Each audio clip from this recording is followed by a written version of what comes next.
Okay, Laiken, thank you so much for hopping on with me today. This is so exciting. You are now the state representative and you're coming to national final. So, what I want to know is how you heard about DYW in the first place and why is this something that you wanted to be a part of? So I was really close with the state representative from 2023, Paige Peterson, and so she really pushed me into doing the program. And then there was like a moment over the past year where I wasn't sure if it was going to happen, but then I'm really glad it did happen.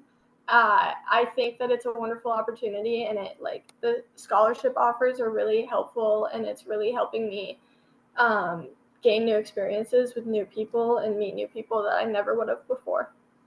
Yeah, and I think that's one of the biggest perks about doing the program. The scholarship is obviously what is the ultimate goal, but there's so much more to gain from doing the program, including meeting new people, networking, having that sisterhood bond because this program has been around since 1958.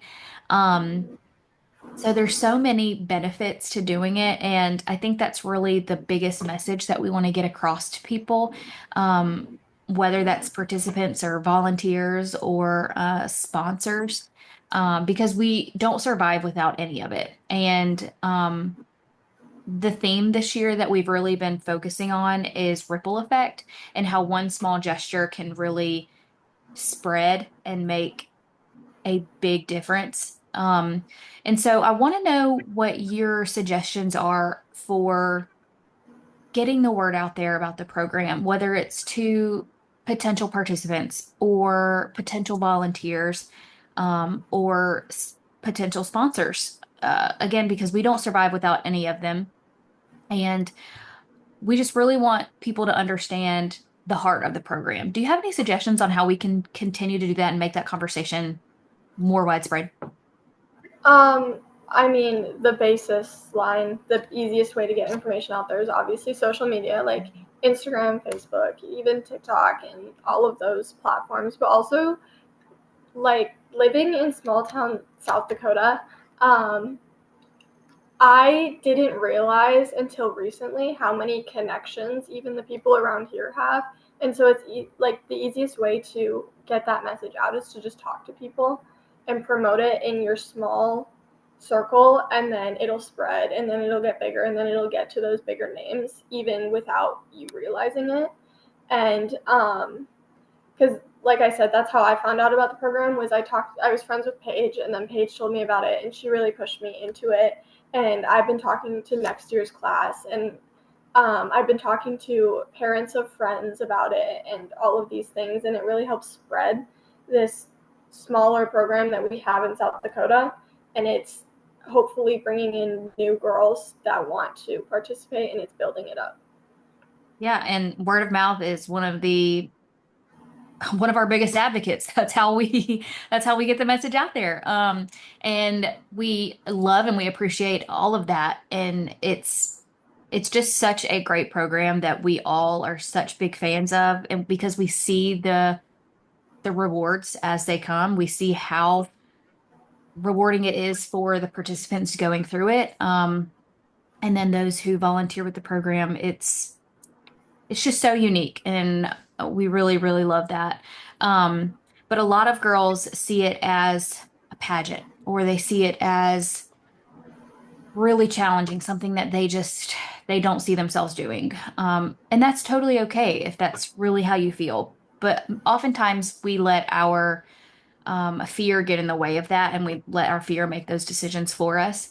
um, what would you tell somebody who may be a little apprehensive about joining DYW, or maybe they're scared that they don't have a talent or a good enough talent, or they think they're not smart enough? What do you tell them to encourage them that this is something that they can do?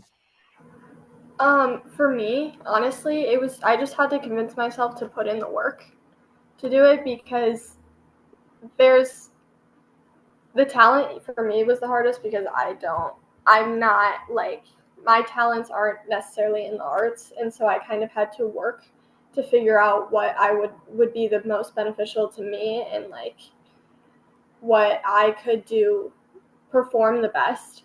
But I think for other people, they just need to put in the work and realize that they are good enough to do this, and that if they just try and they do it, and even if they don't get, like, if they don't win or they don't get as far as they wanted to, then they know that they at least tried.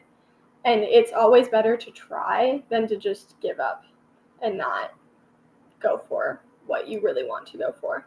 Right. And again, there's so many benefits aside from the scholarship that you're going to gain and take away from it. So, um, exactly, that's what we want.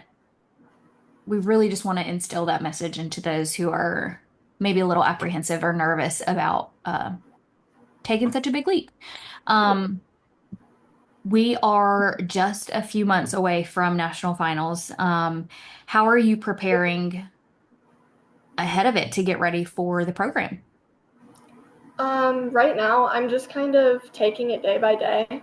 I check the handbook frequently and I look at, okay, what's the next deadline? What do I need to work on now? But then I'm looking ahead, so I'm like actively working on my talent so it can be the best it can be when I walk out on stage at national finals.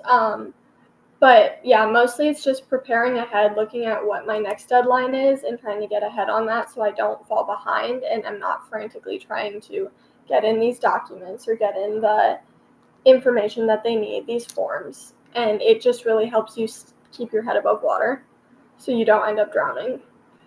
Yes, absolutely. And being prepared is key. So you're Yeah. doing a great job at that. Well, finals will be here before you know it. And then, of course, college. What are your plans so far? Do you have a college and major picked out, or are we still deciding? I've decided I'm going into either mechanical or industrial engineering, depending on the school, but I'm still narrowing down schools, just trying to figure out which is the best fit, where I want to go. I recently got accepted to the University of Southern California, which was, it kind of goes back to the if you don't know if you'll try conversation, because I did not think I was getting accepted, and then I got my acceptance letter, which was crazy. But I am looking at the University of Minnesota, the University of Iowa, the University of Alabama, and then obviously Southern California, which I just mentioned. And right now, time is cutting close, so I'm looking at what's financially going to be the best for me and where I think I'll be fit in the best.